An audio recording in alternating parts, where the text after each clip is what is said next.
Hello friends, எல்லாருக்கும் வணக்கம். Welcome back to my channel. நீங்கள் இது வரைக்கும் நம்ம சேனலை சப்ஸ்கிரைப் பண்ணாமல் பார்த்துட்டு இருந்தீங்கன்னா சப்ஸ்கிரைப் பண்ணிட்டு பாருங்கள். கூடவே பக்கத்தில் இருக்கிற பெல் பட்டனை ப்ரெஸ் பண்ணிக்கோங்க. இப்போ வாங்க நம்ம கதைக்குள்ளே போகலாம். அபிமன்யு கதவை திறந்து பார்க்க அவன் ஆச்சரியத்தில் உறைந்தான். வருண் நன்றாக உறங்குவதை கண்டான். மழையில் நனைந்திருந்த வருண் ஆடையையும் காலணிகளையும் கலட்டவில்லை. அசதியில் அப்படியே படுத்து தூங்கிவிட்டான். அந்த அறையில் டெம்பரேச்சர் 10 டிகிரியாக குறைந்து குளிர்ந்தாலும் அபிமன்யு பதட்டத்தில் உடல் முழுக்க வியர்த்து கொண்டிருந்தான். அவன் நெற்றியில் வியர்வை துடைத்து தனக்குத்தானே சொல்லிக் கொண்டான், இந்த தெர்மாமீட்டர் காட்டுறதை வச்சு பார்த்தா யச்சினி 6 ரூம்ல அடைஞ்சில்ல, அவ வருணோட ரூம்ல தான் இருக்கிறா. சிறைப்படுத்தப்பட்டிருந்த யச்சினி வெளியே வந்து இப்போது வருணுடன் ஒரே அறையில் இருப்பதை அபிமன்யுவால் நம்ப முடியவில்லை. அவன் தனது முழு தைரியத்தையும் சேகரித்து ஒரு அடி முன்னால் சென்றான். உடனே வருண் அறையில் வெப்பநிலை கணிசமாக குறைய தொடங்கியது. இன்ஃப்ராரெட் தெர்மாமீட்டரில் இருந்த பச்சை லைட் தானாகவே ஒளிரத் தொடங்கியது. திடீரென வெப்பநிலை குறைவதால் அபிமன்யுவின் பற்கள் கிடுகிடுக்க தொடங்கின. அபிமன்யுவின் அறையை நெருங்க நெருங்க வெப்பநிலை மைனஸாக குறைந்தது. அறைக்குள் இருந்த அனைத்தும் மெதுவாக உறைந்து போக ஆரம்பித்தன.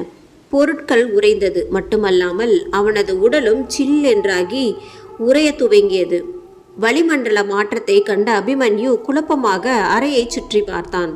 இப்போது அவன் அனுபவித்துக் கொண்டிருப்பது கனவா இல்லை நிஜமா என்று 2 முறை கண்களை கசக்கிவிட்டு பார்த்தான்.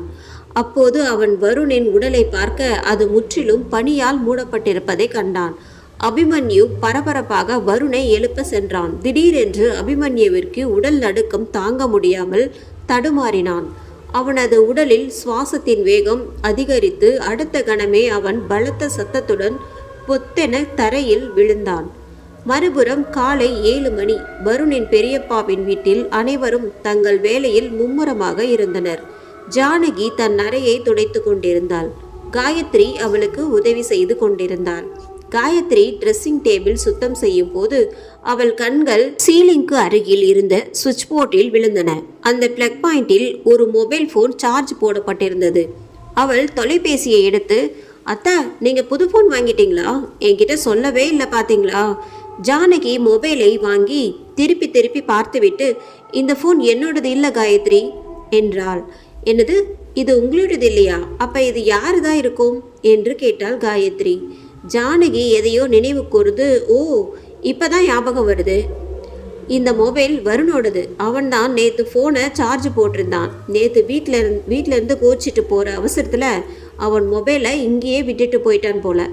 அப்படின்னா இந்த மொபைலை என்ன செய்யறதத்த என்று கேட்டாள். ஜானகி காயத்ரிக்கு பதில் சொல்வதற்குள் சோபனா அந்த அறைக்குள் வந்தாள். அவர்கள் பேசுவதையெல்லாம் சோபனா ஏற்கனவே கேட்டிருந்தாள். சோபனா காயத்ரியை பார்த்து, என்னடி லூசு மாதிரி இந்த மொபைலை என்ன பண்ணுறதுன்னு கேள்வி கேட்குற? நீயே போய் வருண் மாமாவை பார்த்து மொபைலை கொடுத்துட்டு வா. மொபைல் இல்லாமல் வருண் டென்ஷனாக இருப்பான். இந்த காலத்து பசங்க சோறு இல்லாமல் கூட இருந்துருவானுங்க, ஆனால் மொபைல் இல்லாமல் இருக்கவே மாட்டானுங்க. தன் தாய் திட்டம் போட்டு அந்த கல்லறை தோட்டத்து பங்களாவிற்கு தன்னை அனுப்புகிறாள் என்பதை காயத்ரி புரிந்து கொண்டாள். அப்போதுதான் காயத்ரி வருணின் தலைமுடியை கொண்டு வர முடியும். அவளின் அம்மா சோபனாவால் வருணை வசியம் செய்ய முடியும். ஆனால் ஜானகி காயத்ரியை அங்கு அனுப்ப மறுத்தாள். ஏய் சோபனா, ஏன் காயத்ரியை தொந்தரவு செய்கிற? பாவண்டி குழந்தை, இந்த வயசில் அவள் எப்படி தனியாக அங்கே போய் வருண் கிட்ட மொபைலை தருவா? நம்ம வேலைக்காரர் சுப்புவை அனுப்பு, அவர் போய் கொடுப்பாரு. ஆனால் அண்ணி, சுப்பு தாத்தா திலீப் அண்ணனோட வெளியே போயிட்டாரு. காயத்ரியோட அப்பாவும் இப்போ வீட்டில் இல்லை என்றாள் சோபனா. உன் புருஷன் காலையிலே எங்கடி போனாரு என்று கேட்டாள் ஜானகி.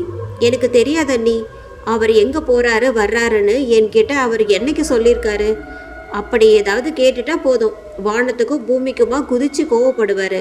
அதனால் நான் அவர்கிட்ட இதை பற்றி எல்லாம் எதுவுமே கேட்க மாட்டேன். இருவரும் பேசி கொண்டிருக்கும் போது காயத்ரி குறுக்கிட்டாள். அம்மா, இப்போ இந்த மொபைலை என்ன செய்கிறது? சோபனா காயத்ரியிடம் வந்து, திரும்பவும் ஏண்டி அதே கேள்வியே கேட்குற? எத்தனை வாட்டி உன்கிட்ட விலக்கி சொல்கிறது? இந்த ஃபோனை நீயே போய் வருண்கிட்ட கொடுத்துட்டு வா, அவ்வளவுதான் என்றாள்.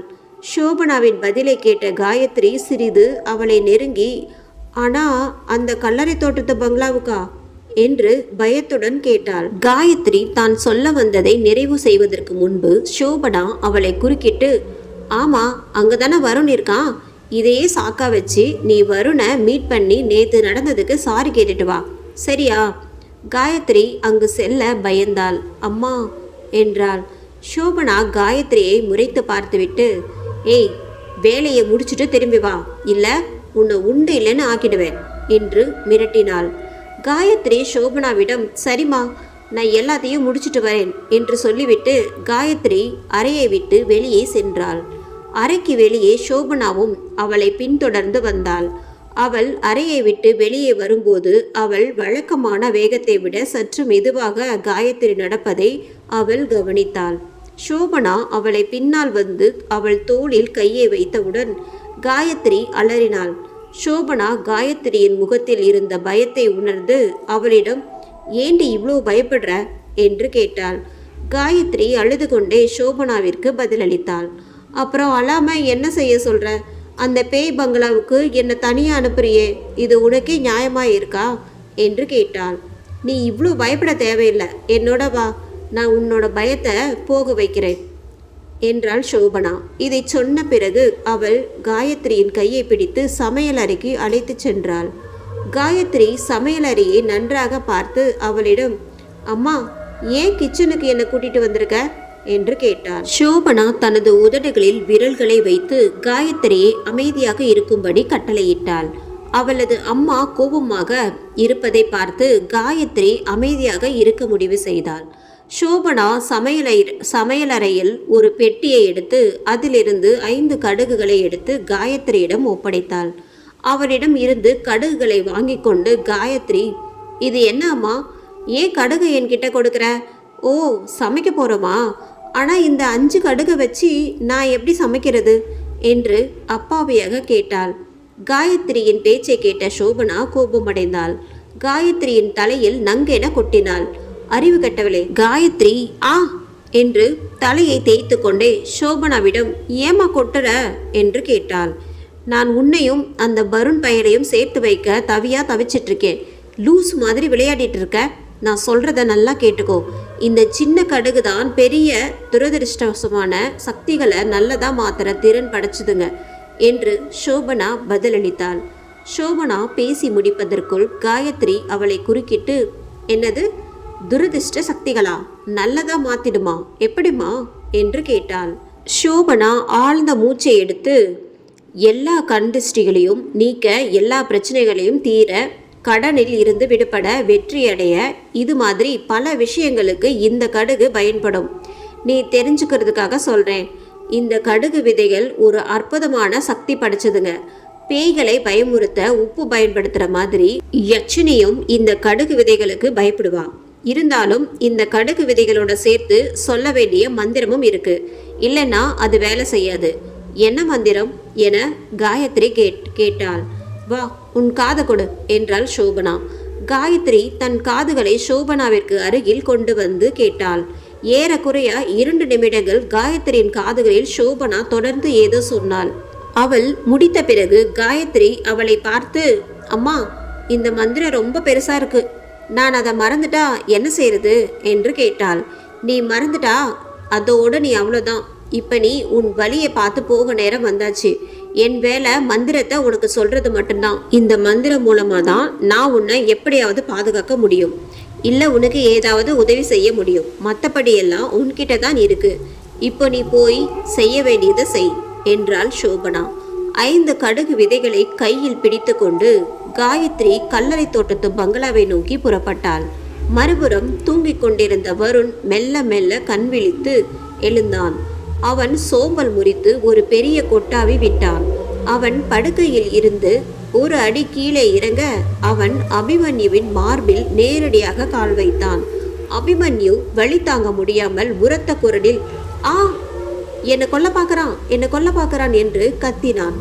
டேய் நீ ஏண்டா இங்கே வந்து தரையில படுத்திருக்க? அபிமன்யு மார்பை பிடித்து கொண்டு, நான் ஒன்றும் தரையில தூங்கலடா, மயங்கி விழுந்துட்டேன் என்றான். நீ மயங்கி விழுந்துட்டியா? எப்படி? மிகுந்த விரக்தியில் கேட்டான் வருண். அபிமன்யு நேற்றிரவு பற்றிய முழு கதையையும் அவனிடம் விவரிக்க தொடங்கினான்.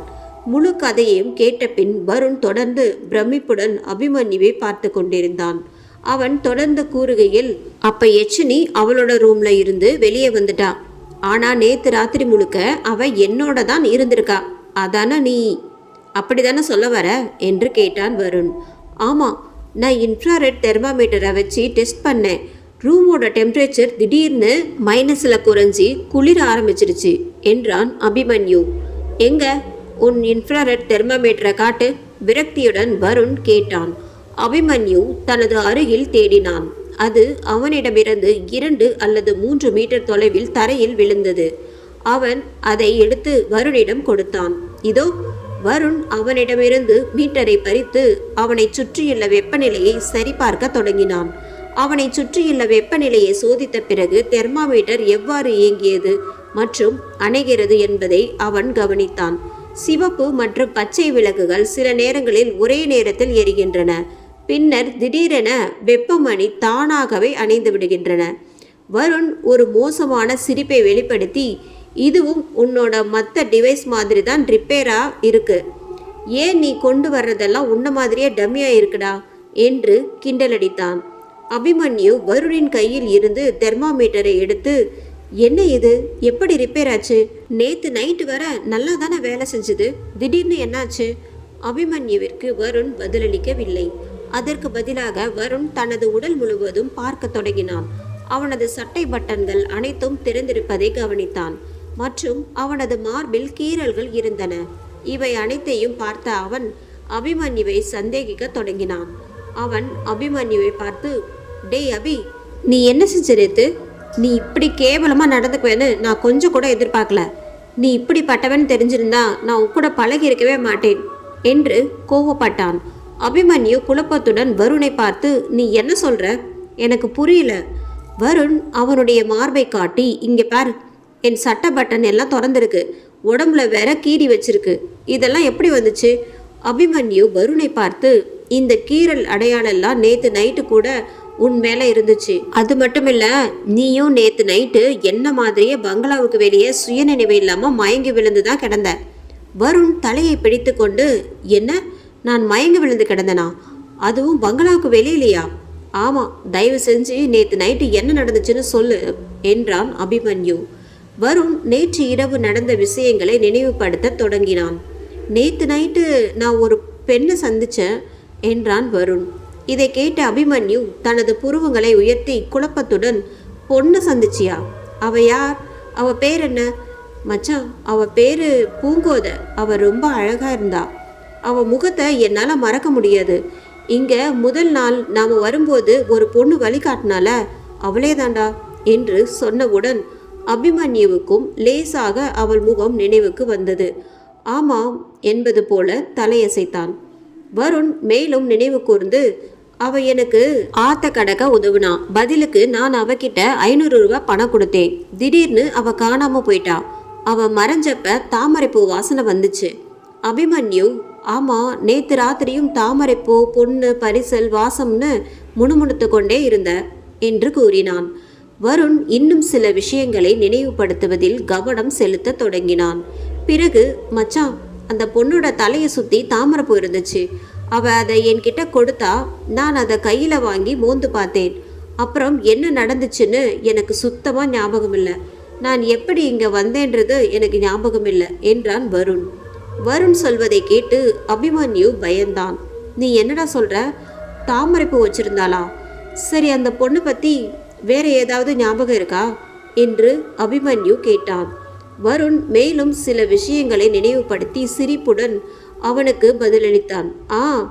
நான் நேற்று அவளை மீட் பண்ணும்போது அவளை சுற்றி நிறைய மின்மினி பூச்சிகள் பறந்துட்டு இருந்துச்சு. அவனது பதிலை கேட்ட அபிமன்யுவின் கண்கள் விரிந்தன. நீ வாசல்ல மயங்கி கிடந்தப்போ உன்னை சுற்றியும் நிறைய மின்மினி பூச்சிகள் பறந்துச்சு. யட்சனிக்கு தாமரை பூவுனா ரொம்ப பிடிக்கும்னு நான் கேள்விப்பட்டிருக்கேன் என்று விளக்கினான். அபிமன்யு சொன்னதை கேட்ட பின் வருணும் அதிர்ச்சி அடைந்தான். அபிமன்யு மூச்சை இழுத்து, ஒருவேளை நேற்று உன் கூட இருந்த பொண்ணு யட்சனையா இருந்தா என்ன பண்றது? உன் சட்டை பட்டன் எல்லாம் திறந்திருக்கு, உன் உடம்புல நகைக்கீரல்கள் வேற இருக்கு. அவ உன்னை எதுவும் செய்யலைன்னு உன்னால உறுதியா சொல்ல முடியுமா என்று சந்தேகத்துடன் கேட்டான் அபிமன்யு. இந்த எபிசோட் உங்களுக்கு பிடிச்சிருந்தது அப்படின்னா நம்ம சேனலை மறக்காம சப்ஸ்கிரைப் லைக் பண்ணுங்க. நிறைய பேர் பார்த்தீங்கன்னா சப்ஸ்கிரைப் லைக் பண்ணாமலே பார்க்குறீங்க. சப்ஸ்கிரைப் பண்ணிட்டு பாருங்க. நன்றி, வணக்கம்.